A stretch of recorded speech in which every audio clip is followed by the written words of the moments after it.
একটি এমন জায়গা যেখানে কুয়াশাচ্ছন্ন পাহাড় সকালের সূর্যের সাথে মিলিত হয়। একদিকে শ্বেতশুভ্র কাঞ্চনজঙ্ঘা, অন্যদিকে রিয়াং নদী। পূর্ব হিমালয়ের পাদদেশে পাহাড়ি আঁকাবাঁকা পথ চলতে চলতে যদি মাঝে সারি সারি কমলালেবুর বাগান চোখে পড়ে, তাহলে বুঝে নেবেন আপনি শিটংয়ে পৌঁছে গেছেন। দার্জিলিং জেলার কয়েকটি গ্রামের সমষ্টি এই শিটং, যা শিটং 1, শিটং 2 এবং শিটং 3 নিয়ে গঠিত। শিটং তার কমলালেবুর বাগান এবং নির্মল প্রাকৃতিক সৌন্দর্যের জন্য বিখ্যাত। এটি বর্তমানে একটি জনপ্রিয় পর্যটন কেন্দ্র, বিশেষ করে শীতের শেষের দিক থেকে গ্রীষ্মের শুরুতে কমলালেবু সংগ্রহের মরশুমে। চলুন তাহলে ঘুরে আসি অরেঞ্জ ভিলেজ শিটং থেকে। সাথে আমি আপনাদের বন্ধু পঙ্কজ, আর আপনারা দেখছেন এক্সপ্লোরার পিডি।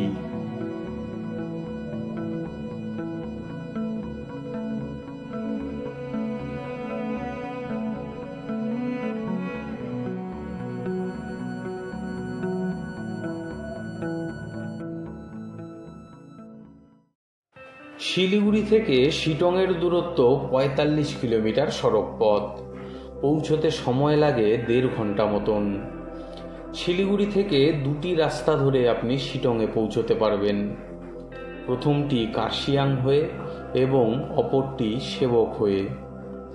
সব ক্ষেত্রেই 3 থেকে 3,500 টাকায় রিজার্ভ ছোট গাড়ি পেয়ে যাবেন।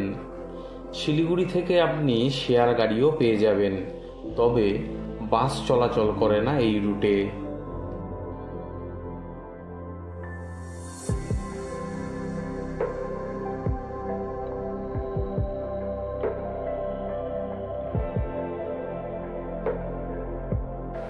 শিলিগুড়ি থেকে রওনা হয়ে হাতের ডান দিকে করোনেশন ব্রিজ রেখে সিকিমের রাস্তা ধরে কয়েকটি ঝর্ণা ক্রস করে আমরা পৌঁছলাম বিরিক মোড়ে।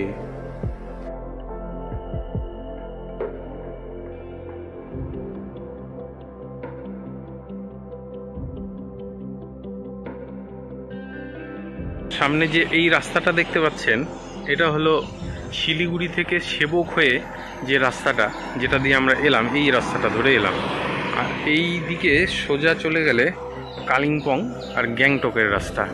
আর এখান থেকে এই যে দেখুন, এখানে যে রাস্তাটা এই ওপর দিয়ে উঠে গেল, এটা কিন্তু শিটংয়ে যাওয়ার রাস্তা।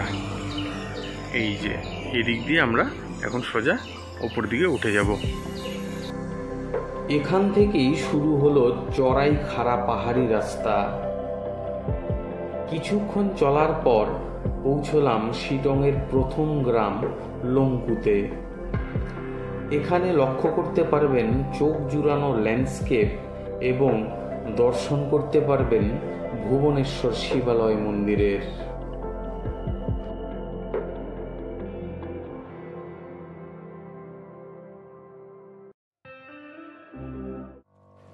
লংকু গ্রাম পার করে একটু এগোতেই পৌঁছলাম একটি সুন্দর ঝর্ণার কাছে। স্থানীয়দের এখানে জলকেলি করতে দেখলাম, আর আমরা ঝর্ণার জলে হাত মুখ ধুয়ে গলা ভিজিয়ে নিলাম। বিশ্বাস করুন, মিনারেল ওয়াটার এর কাছে ফিকে বলে মনে হলো।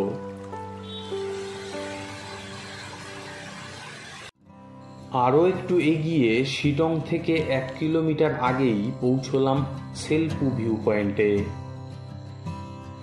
এই হলো শিটংয়ের সেলপু ভিউ পয়েন্ট। জায়গাটা দেখুন, যেদিক তাকাবেন শুধু বিস্তীর্ণ এলাকা জুড়ে পাহাড় আর পাহাড়।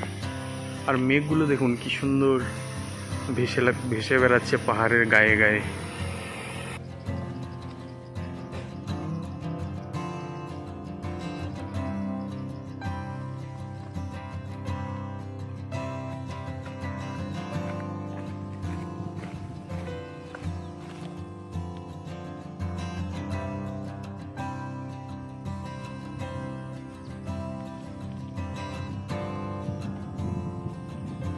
জায়গাটা দেখুন, কি অপূর্ব সুন্দর।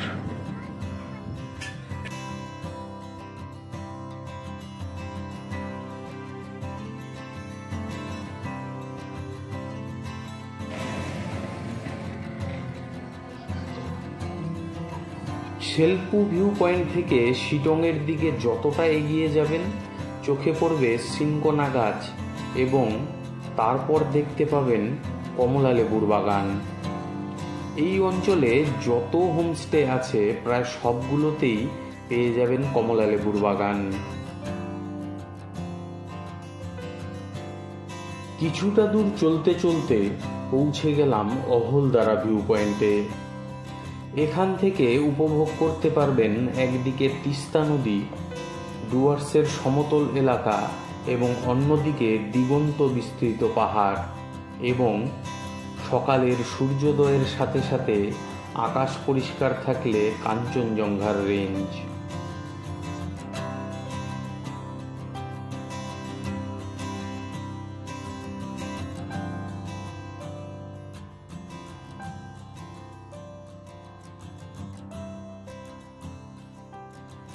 অহলদারা ভিউ পয়েন্টে অনেকটা সময় কাটিয়ে আরও কিছুটা দূর এগোতেই পৌঁছলাম নামথিং পোখরি বায়োডাইভার্সিটি হেরিটেজ সাইটে। এটি একটি মৌসুমী হ্রদ। বর্ষাকালে এখানে এলে চোখে পড়তে পারে হিমালয়ান স্যালামেন্ডারের। হ্রদটির চারদিক পাইন গাছে ঘেরা। অপরূপ সুন্দর লাগে এই হ্রদটি এর অবস্থানের কারণে। পোখরি থেকে এগিয়ে পৌঁছলাম প্রায় 200 বছর পুরনো একটি মনেস্ট্রিতে। শিটং মানে আমরা চলে এসেছি তারলঙ্গ লেপচা বুদ্ধিস্ট মনেস্ট্রি নামে এই মনেস্ট্রিটিতে, যে মনেস্ট্রিটি 1831 সালে তৈরি। দেখুন প্রেয়ার ফ্ল্যাগ দিয়ে কত সুন্দরভাবে সাজানো। অনেক পুরনো এই মনেস্ট্রি।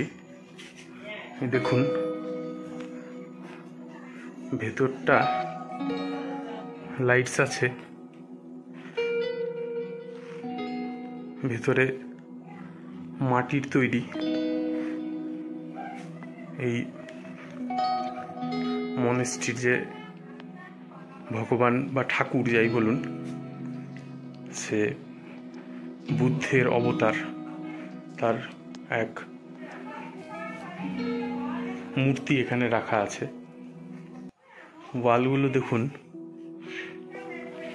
পাথর দিয়ে আর মাটি দিয়ে এটা তৈরি করা হয়েছে, সেই 1831 সালের তৈরি বলুন। ওপরে দেখুন কাঠ দিয়ে ছাদ করা আছে। এখন একটু বাইরের দৃশ্যটা দেখে নিই। বাইরেই দেখুন একটু ওপরের দিকে উঠলেই আপনারা এরকম অনেকগুলো গম্বুজ মতন পেয়ে যাবেন।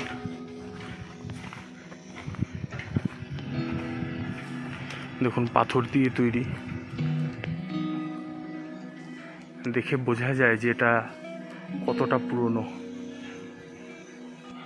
এই সমস্ত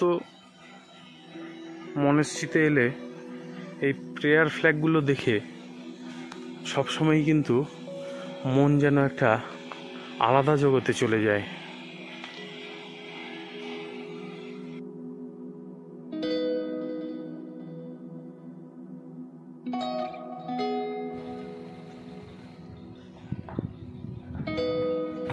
যখনই আপনারা এরকম পুরনো বা নতুন কোনো মনেস্ট্রিতে আসবেন অবশ্যই কিছুটা টাইম কাটাবেন, দেখবেন মনটা অনেকটাই শান্ত হয়ে যাবে, যার জন্য আমরা পাহাড়ে ছুটে আসি।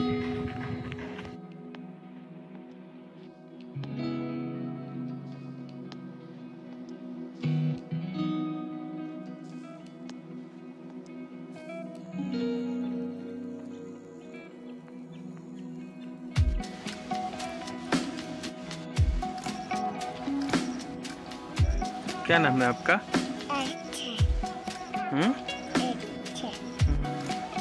खाना खाया? अच्छा।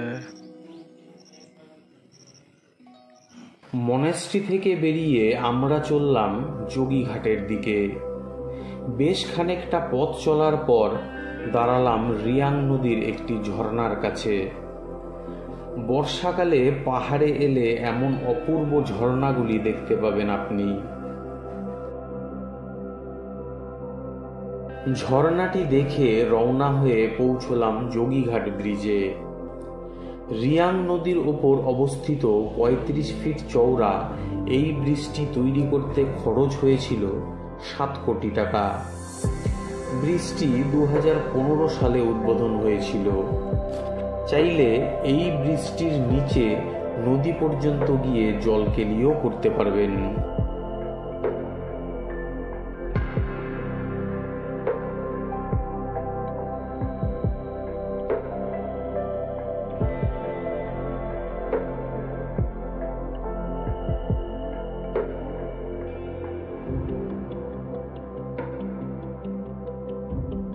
আমরা এখন যোগীঘাট ব্রিজের উপর দাঁড়িয়ে।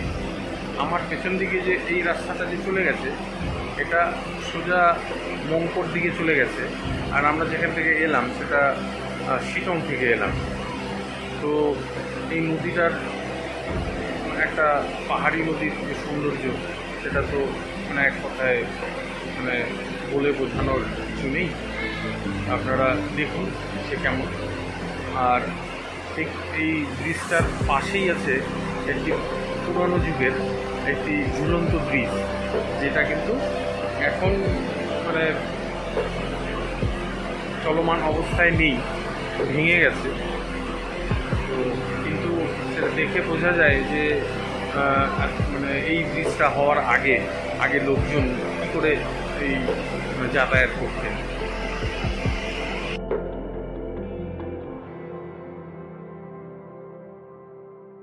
যোগীঘাটে পৌঁছতে আমাদের বিকেল হয়ে গেছিল, তাই নদীতে নেমে আর সময় কাটানো হয়নি।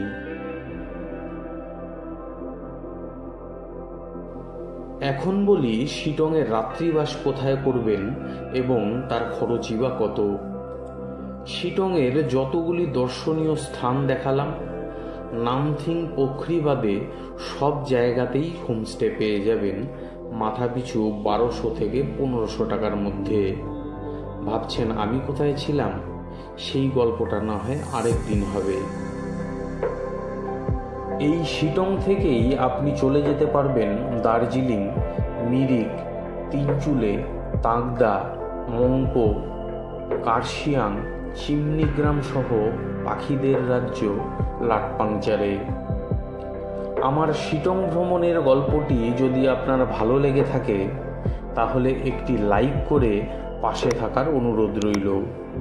ট্যুর সম্পর্কে যদি কোনো কোয়েরি থাকে তাহলে কমেন্ট করবেন, অবশ্যই রিপ্লাই দেব।